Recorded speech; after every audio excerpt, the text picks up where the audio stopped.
feel like I'm starting my game development journey way too late. Most people in this industry have been doing it for a very long time, and they started when they were very young.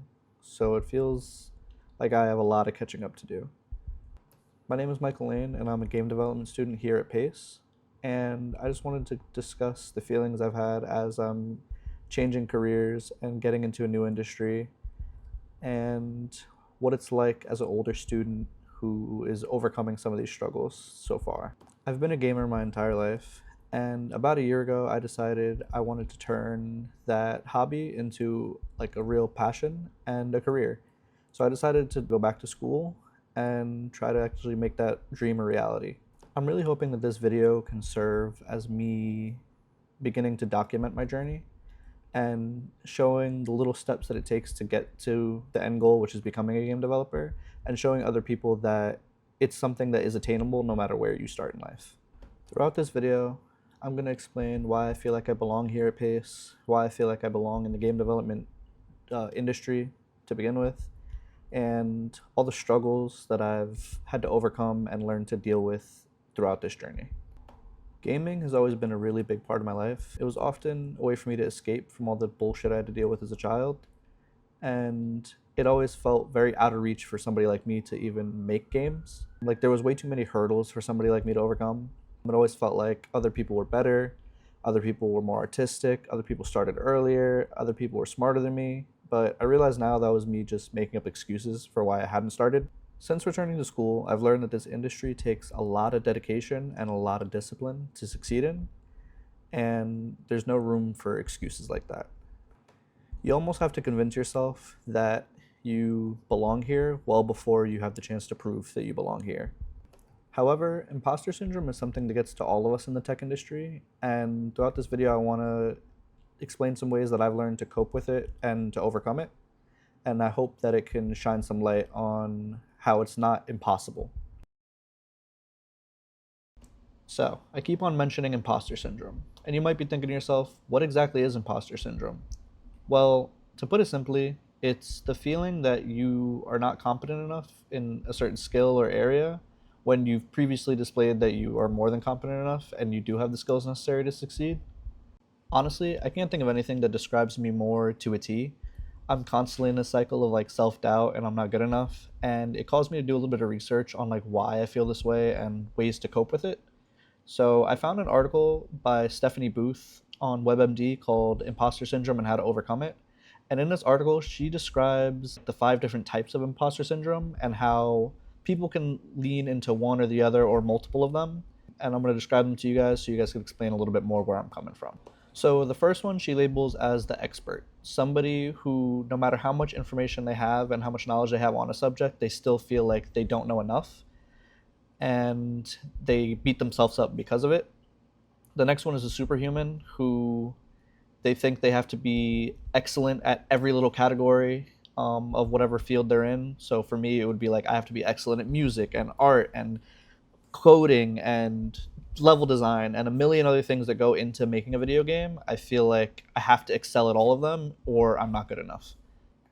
The next one up is the perfectionist, and like the name implies, it's somebody who everything they do has to be perfect down to a T, and if it's not perfect, they deem it as worthless and a waste of time. And that one definitely hits a little bit home to me because I find myself dealing with that quite a bit, and the way I've learned to overcome this is to stop allowing perfect to be the enemy of good enough. Like, as long as I get a game started, a level started, I can then be like, okay, this is enough for now, and I can iterate and improve upon it, of course, but it doesn't need to be perfect the first time. Next, we have the soloist, who is somebody who thinks that asking for help from others is like a sign of weakness. And when I was younger, I definitely fell into this category, but as I've grown older, I've learned to reach out to other people for help because they might be farther along in their journey than me and really have some valuable insights, which is honestly what everybody needs. And finally, we have the natural genius. This is somebody who feels like if they don't pick up on something really quickly when they first start it, that they're never going to be good enough and they're just not built for whatever the situation is. And this is something that, again, is very evident with myself. I have always wanted to be like an artist, like drawing or painting or whatever. and it's just not something that comes naturally to me. So I've always told myself I'm not good enough. It's a natural talent that some people have and others don't, and I'm just not one of those people. But in reality, it's something that I just need to practice on a lot more than people who are naturally gifted. And it's something that, like, in all aspects of my life, I keep on trying to beat myself down, when in reality, if I just get more reps at it, I know I can become really good at it. So within her article, Stephanie also explained some ways you can deal with imposter syndrome and how to overcome it and cope with it. The first of these ways is to remind yourself of your wins.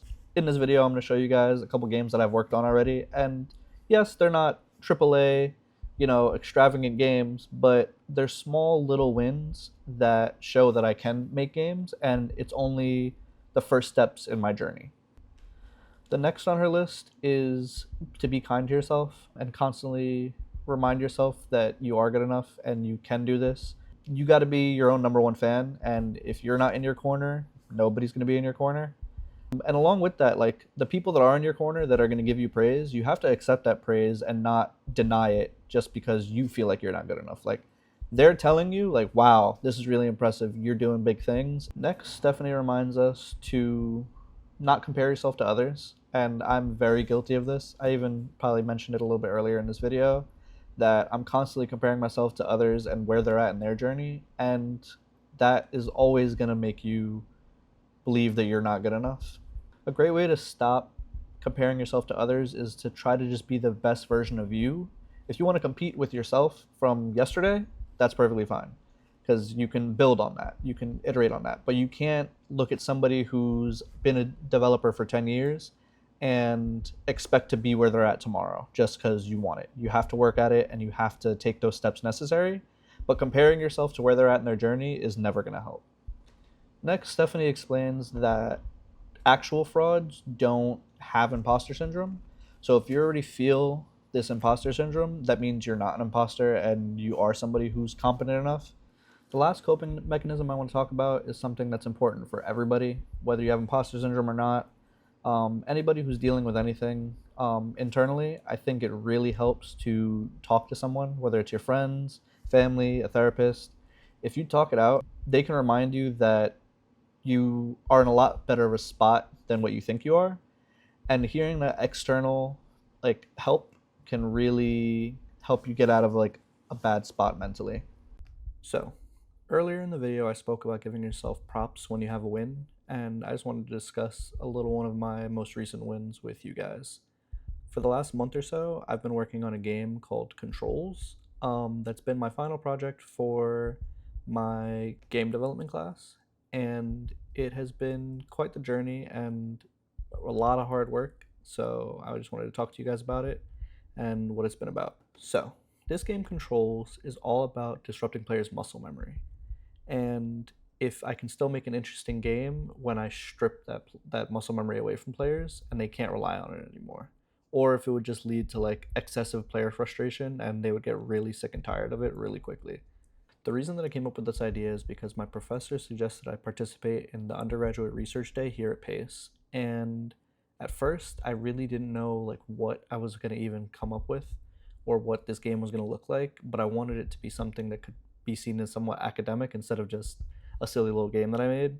What you guys are seeing on screen is a quick little rundown of the game.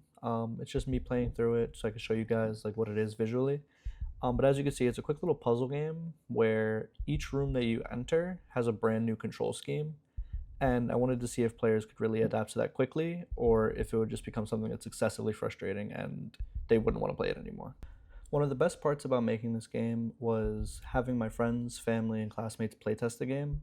They all provided me with lots of valuable data and feedback that helped me improve the game, and also they were the subjects for my research that I did for the undergraduate research day. And without them, I honestly don't think I would have been able to succeed as much as I have. They helped me figure out a few bugs and a few pain points for players and helped me make things a little bit easier for people who don't really play games a lot, which is pretty huge for this research day coming up, because I knew a lot of older staff here at Pace would be playing it or watching others play it, and I wanted them to be able to grasp the idea without me having to over explain it to them. Which leads me into the research day itself. Leading into it, I was extremely nervous. I've never presented at something like this, and I'm not much of a public speaker. Even making this video here right now has been quite stressful.